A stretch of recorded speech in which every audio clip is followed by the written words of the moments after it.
What is trust, and how do you reclaim it? How do you reclaim your own trust in yourself, in your own intelligence and intuition? Well, be patient, first of all. It will take time. Don't be in a hurry. Don't think that you're already there. Like, allow yourself to be a beginner. That's so important. If you're gonna learn anything new, if you're gonna learn to trust life from having been in this fearful state and wanting to control things and thinking you need to force things for them to happen, there might be a long way to come back to that trust where you can totally relax into that flow, that natural flow of life, which Taoism is about. And let yourself take the time you need. Don't rush it. Don't force it. That's not the way. That's not the way to be free. That's not the way to be in tune. If you want to be in tune with life, like nature is, like the birds are, they are perfect, harmonious creatures that are just singing in totality, not holding back a thing, not trying to be something else. They don't have these ideas that humans have, that we have to live up to some expectations, to some ideas that society has imposed on us through schools, religions, through media. And oh my God, it's such a mess. This whole conditioning, this whole programming of society, it's a mess. But it doesn't mean that it's complicated to be free, to become free of it. It's just that you have to do the opposite of what you have been trained to do. You have been trained to look outside for answer, for guidance. You've been trained to look at others as an example for how you should be.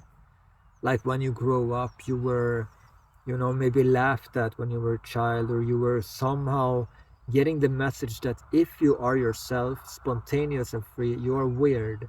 And that's your uniqueness. And when you're weird, then people laugh at you, point at you and say, you're different, but they don't say that. They say, you're this and that, whatever it is.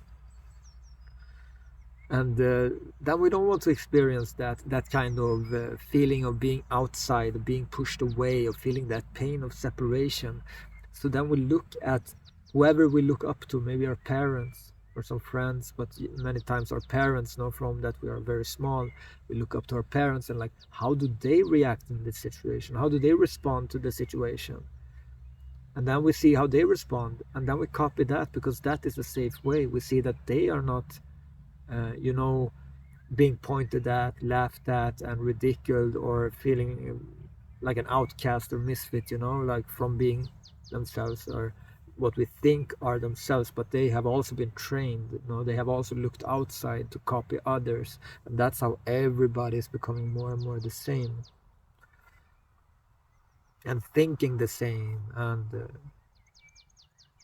having the same beliefs and all these things. And this is what we have to kind of go through. We have to go through all these things, all these beliefs, all these ideas that we have gathered and taken on from the outside, from society, from school, religions, media, parents, all these things.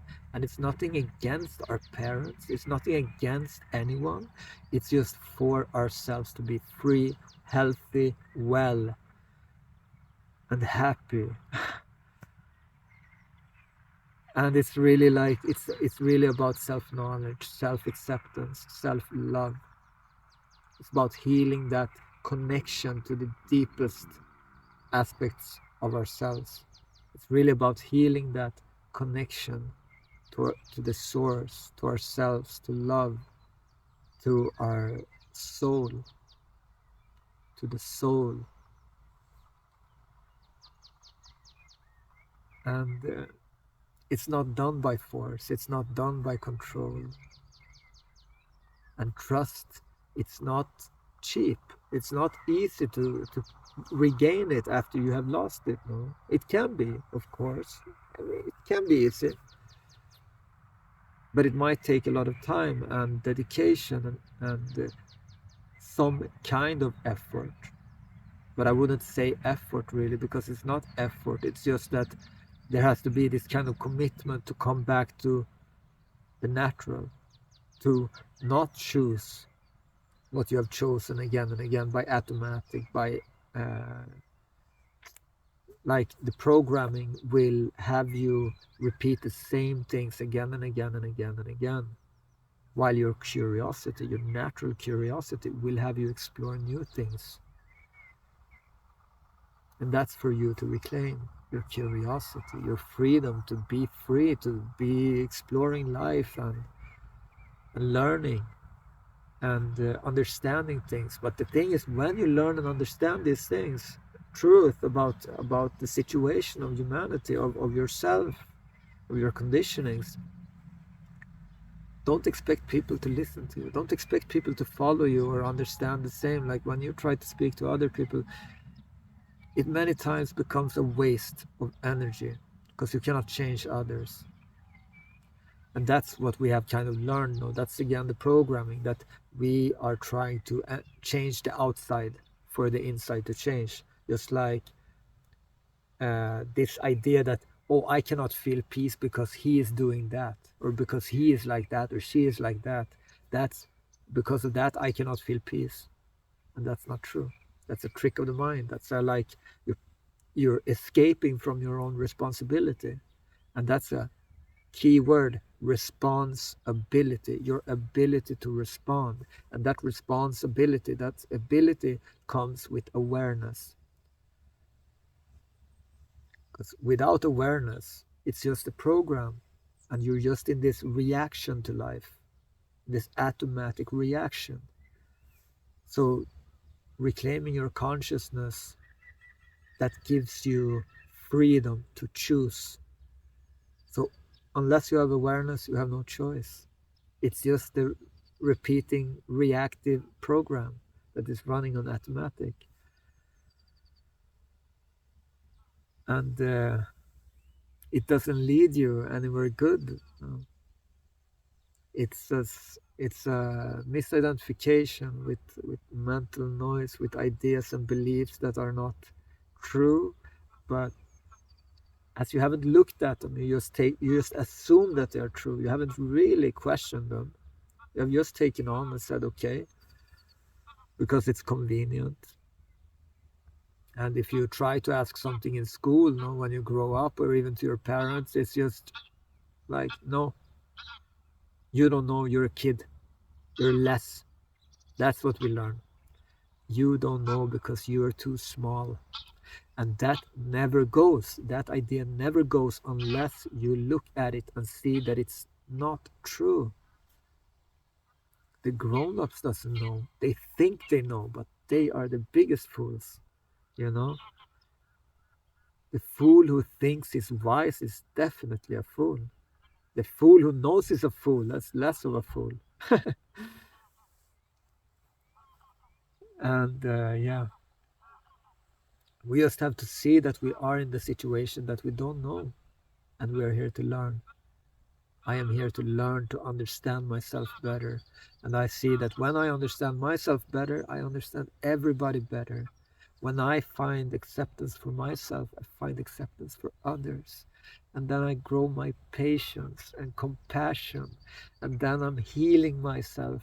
And then I'm not in this reaction, which is creating ripples in the world.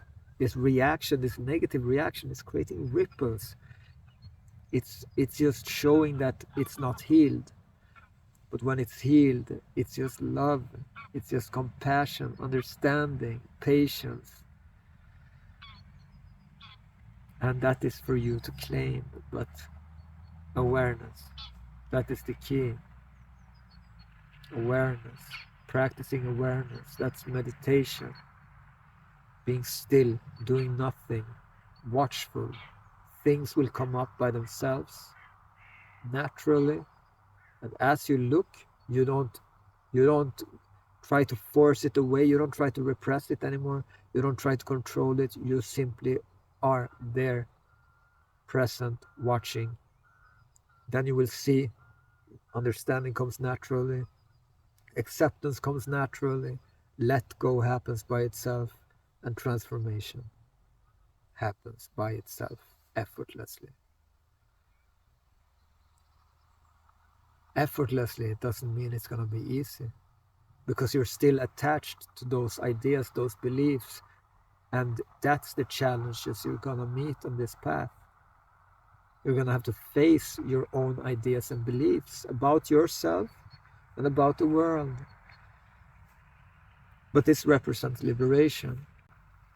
So if you are on this path to liberation and you like this content, please like, subscribe to get more of this on your feed, and let's go into the comments and have conversations about this. I would love to see what you guys think about this, if you have some inputs. And I'm looking forward to share more, and I'm looking forward to hear what you have to say. And thank you so much for staying with me in this video. Much love, much appreciation. Thank you. Peace.